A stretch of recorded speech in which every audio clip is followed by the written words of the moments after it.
Dear viewers, শুভ সকাল। আপনাদের সবাইকে শুভেচ্ছা জানিয়ে ইরান ইরাক ইসরায়েল যুদ্ধ নিয়ে আরও কিছু আপডেট নিয়ে হাজির হলাম। সাথে থাকবেন। এটি আমার একটি নতুন চ্যানেল। আপনারা চ্যানেলটি শেয়ার করবেন এবং আমাকে আপনাদের মূল্যবান মতামত দিয়ে আর কি সাহায্য করবেন, যেন আরও সুন্দর এবং প্রাণবন্ত আলোচনা হয় এবং আপনাদের সেই সাহায্য চাই। ঠিক আছে, আমার এই অন্য না করে আমি এখন আলোচনায় ফিরে যাই। সেটা হচ্ছে আরও কিছু নতুন আপডেট এই যুদ্ধ নিয়ে এখন। তার মধ্যে প্রথম যেটা হচ্ছে যে ইরান নতুন করে ক্ষেপণাস্ত্র হামলা শুরু করেছে। এক ধরনের নতুন ক্ষেপণাস্ত্র এখন ইরান খোরামশা আর কি।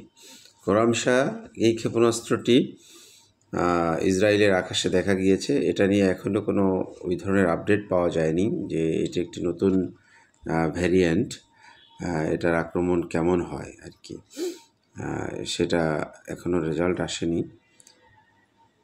তো এই ক্ষেপণাস্ত্র হামলার মধ্য দিয়ে ইরান দেখা গেল যে তার নতুন নতুন সব ক্ষেপণাস্ত্র এই যুদ্ধে তারা নিয়ে আসছে। এখন আমেরিকা এবং ইসরায়েলের পরবর্তী পদক্ষেপ কি হয় সেটা দেখার বিষয়। যদিও গত রাতে তারা ইরানের পুলিশ হেডকোয়ার্টার্স এবং রেড ক্রিসেন্টের সদর দপ্তরে তারা হামলা চালিয়েছে। এটা ইরান দাবি করেছে যে তারা পুলিশ হেডকোয়ার্টার্স এবং রেড ক্রিসেন্টের সদর দপ্তরে তারা হামলা চালিয়েছে। তো এদিকে যেটা বিষয় সেটা হচ্ছে যে ইরান আয়াতুল্লাহ আলী খমেনির ভাষণের পরে যেটা বোঝা গেল যে ইরান হার্ড লাইনে আছে এবং আমেরিকার কাছে কোনোভাবেই মাথা নত করবে না। কোনো রকমেরই অপমান অপদস্থ ইরান হবে না। আমেরিকার প্রেসিডেন্ট ডোনাল্ড ট্রাম্প গতদিনের একটি প্রেস বিজ্ঞপ্তিতে এবং তার যেই সাংবাদিকদের সামনে যেই প্রেস রিলিজ ছিল সেখানে সে কথা বলেছে।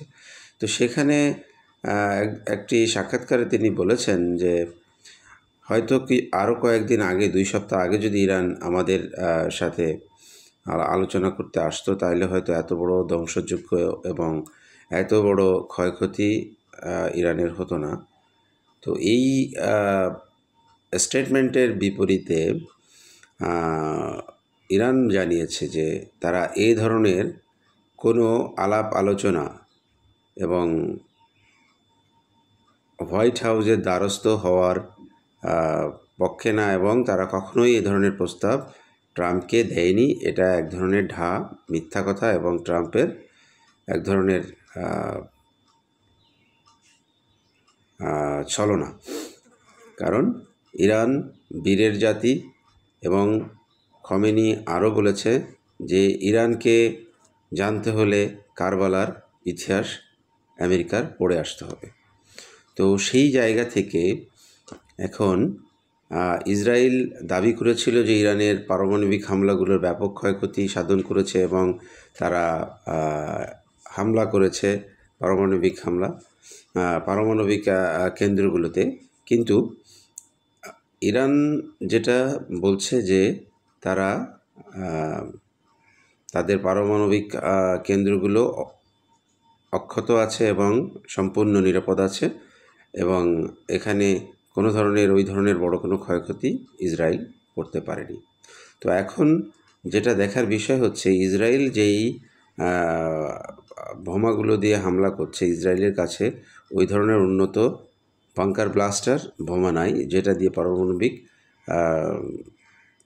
স্থাপনাগুলোর ধ্বংস করা যায়। বা ইরানের পারমাণবিক বোমাগুলো আপনারা জেনে থাকবেন যে মাটির অনেক গভীরে, আন্ডারগ্রাউন্ডে।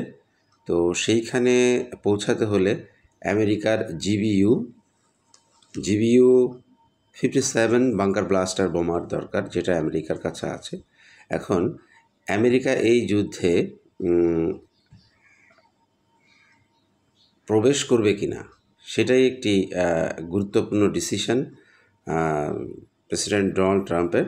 কারণ এখানে কংগ্রেসেরও এক ধরনের অনুমোদনের ব্যাপার আছে, এবং সব কিছুই ডোনাল্ড ট্রাম্পের খামখেয়ালির উপর নির্ভর করে না।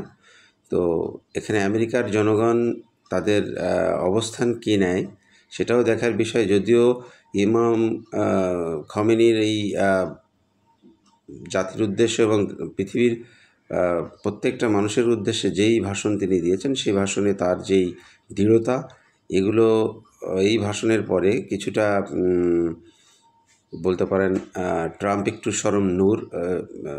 নরম সুরে কথা বলছে। কারণ ট্রাম্প বলেছে যে এই হামলায় তারা অংশগ্রহণ করতেও পারে, তারা নাও করতে পারে। তারা ইমাম খমেনিকে এবং ট্রাম্প বলেছে যে শুভ কামনা জানায়, গুড লাক বলেছে। তো ট্রাম্প জানেন একটি রহস্যময় চরিত্র, সে কখন কি বলে এবং কি করে এটা বোঝা খুবই মুশকিল। বাট যুদ্ধ কোনো ছোট ছেলে খেলা নয়, এটা একটি বিশাল ব্যাপার। আর এই যুদ্ধটা এমন একটা যুদ্ধ, ইউক্রেন রাশিয়া যুদ্ধ নয়, ইরান ইসরায়েল যুদ্ধ যদি দীর্ঘায়িত হয়, এই যুদ্ধে যদি আমেরিকা মাঠে নামে, তো দেখা যাচ্ছে যে ইরানের যারা বন্ধু রাষ্ট্র আছে, যারা অ্যালাইজ আছে, তারাও এই যুদ্ধে অংশগ্রহণ করে বসলে দেখা যাবে এটি তৃতীয় বিশ্বযুদ্ধে রূপান্তর হবে। তো সেই জায়গা থেকেই যেই বিষয়গুলো নিয়ে মিডিয়াগুলো বলছে, যে আপনারা জেনে থাকবেন যে চীনের একটি কার্গো বিমান প্রায় 4-5 বার এই 6-7 দিনের যুদ্ধে ইরানের আকাশসীমায় ঢুকছে, এবং ঢোকার আগে যেটা দেখা গেছে যে তাদের ট্রান্সপন্ডার বন্ধ করে রাখা হয়েছে। ট্রান্সপন্ডারটা হচ্ছে বিমানের এমন একটি রাডারের সাথে এটার একটা থাকে, বিমান যেই রাডারে যেটা ধরা পড়ে, সেই ট্রান্সপন্ডার বন্ধ থাকলে বিমানের গতিপথ আর বোঝা যায় না যে বিমানটা এখন কোথায় আছে, রাডার থেকে সম্পর্ক ছিন্ন করে। সেই জন্যই একটু রহস্যময় এই নিয়েও কথা হয়েছে যে তার মানে চীন কি তার বন্ধুরাষ্ট্র ইরানকে অলরেডি সাহায্য করছে কি না, এটা একটা বিষয়। ধন্যবাদ আপনাদের সবাইকে। এই ছিল আজকের আপডেট। ভালো থাকবেন, সুস্থ থাকবেন।